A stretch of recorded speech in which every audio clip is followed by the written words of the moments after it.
Assalamu alaikum, dear students. In this lecture number 11, we will discuss about the energetics of gamma decay and also about the basics of gamma decay.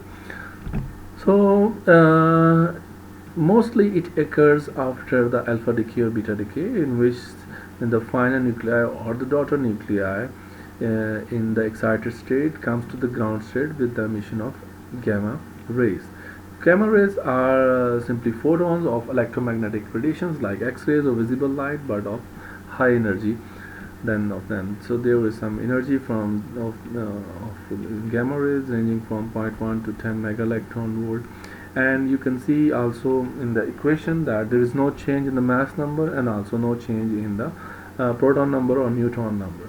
Just the excited nucleus comes to the ground state with the emission of gamma photons.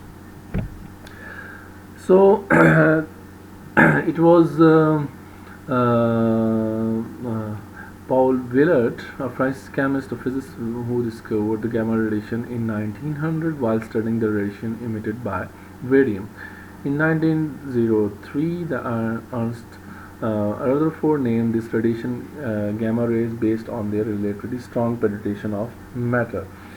So after this, there is some more discoveries about alpha rays and beta rays, and they compared their penetration powers. So beta rays are less penetrating than the and then the gamma rays, and the gamma rays are highly penetrating as compared to the alpha rays and beta rays. So gamma rays are also highly ionizing radiation and thus biologically hazardous. So the gamma radioactive samples should be taken with care, and because of their highly penetrating power, they can damage our bone marrow and also some internal organs. So we have to take care while working with the gamma decay sample.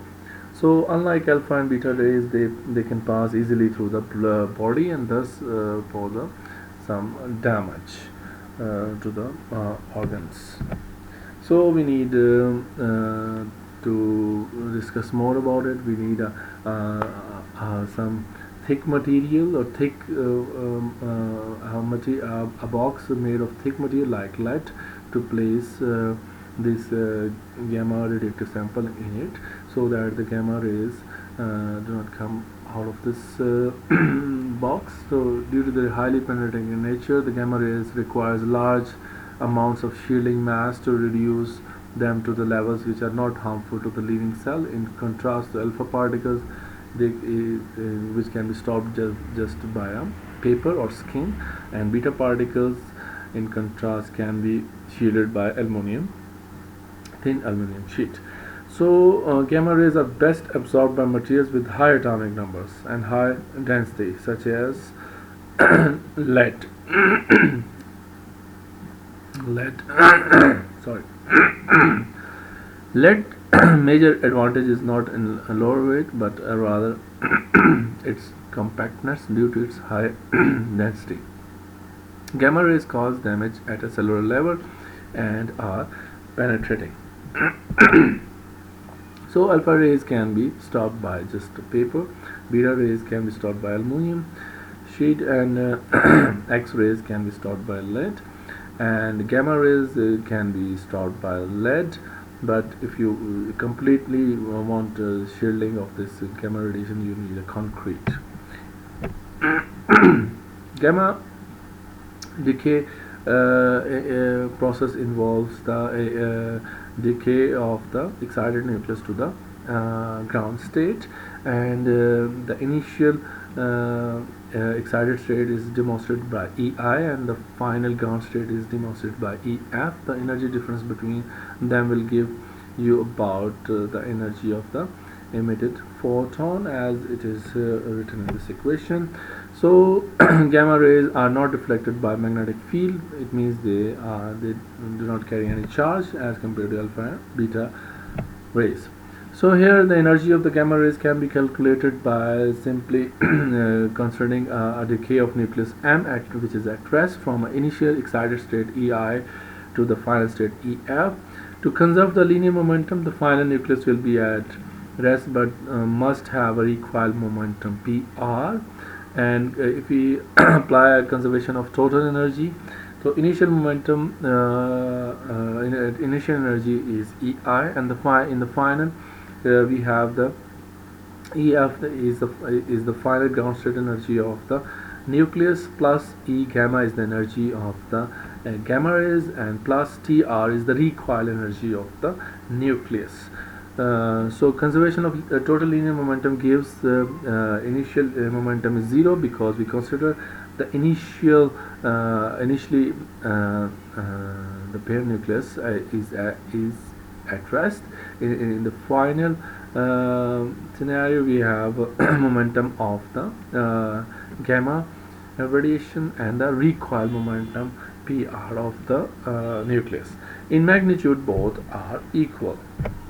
So from equation 1 we can write that the delta E, which is equal to EI minus EF, is equal to E gamma plus TR. So by relativistic relation, energy of gamma radiation can be written as E gamma is equal to C multiplied by momentum, its momentum P gamma. Using this equation 4 and equation 3 and the relation between the kinetic energy and the linear momentum TR is equal to PR square over 2m, we end up with this equation E gamma plus PR square over 2m minus lambda delta E is equal to 0. So we can substitute PR by P gamma as they are equal in magnitude, and after some substitution we will end up with equation number 5, and this equation number 5 is actually the quadratic equation, and we can compare it with the quadratic equation ax square plus bx plus c is equal to 0, and here is the solution for the quadratic equation. In our case, x square is actually E gamma, and x is actually the E gamma to power 1 over 2. So in equation 5, if we will put the values of a, b and c, we will end up with the equation number 6. You can do easily by simple mathematics. After expansion of the second term in the square root and ignoring the cubic and higher order terms, you end up with equation number 7.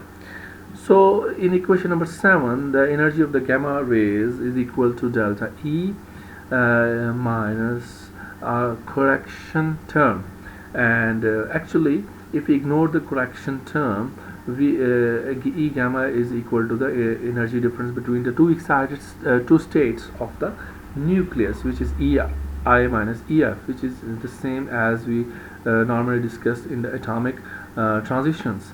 Here we have an extra term which is subtracting from delta E, which means that the energy of the gamma radiation is not exactly equal to delta E but little bit less than the delta E. So this correction term is due to the recoil energy of the daughter nucleus, which is normally very small, and this recoil correction to the energy is generally negligible, but if the delta is a big term, we cannot ignore it. This is the one circumstances in which recoil plays an important role. This case is known and most perfect. Expect for this case we will have E gamma is equal to delta E. So high energy gamma rays gives recoils in the order of 100 electron volt, which may be enough to drive the recoil atom from its position to in a solid lattice. So thank you students, it's enough for this lecture, and I hope you will be motivated to read more from your text. So thank you. Allah Hafiz.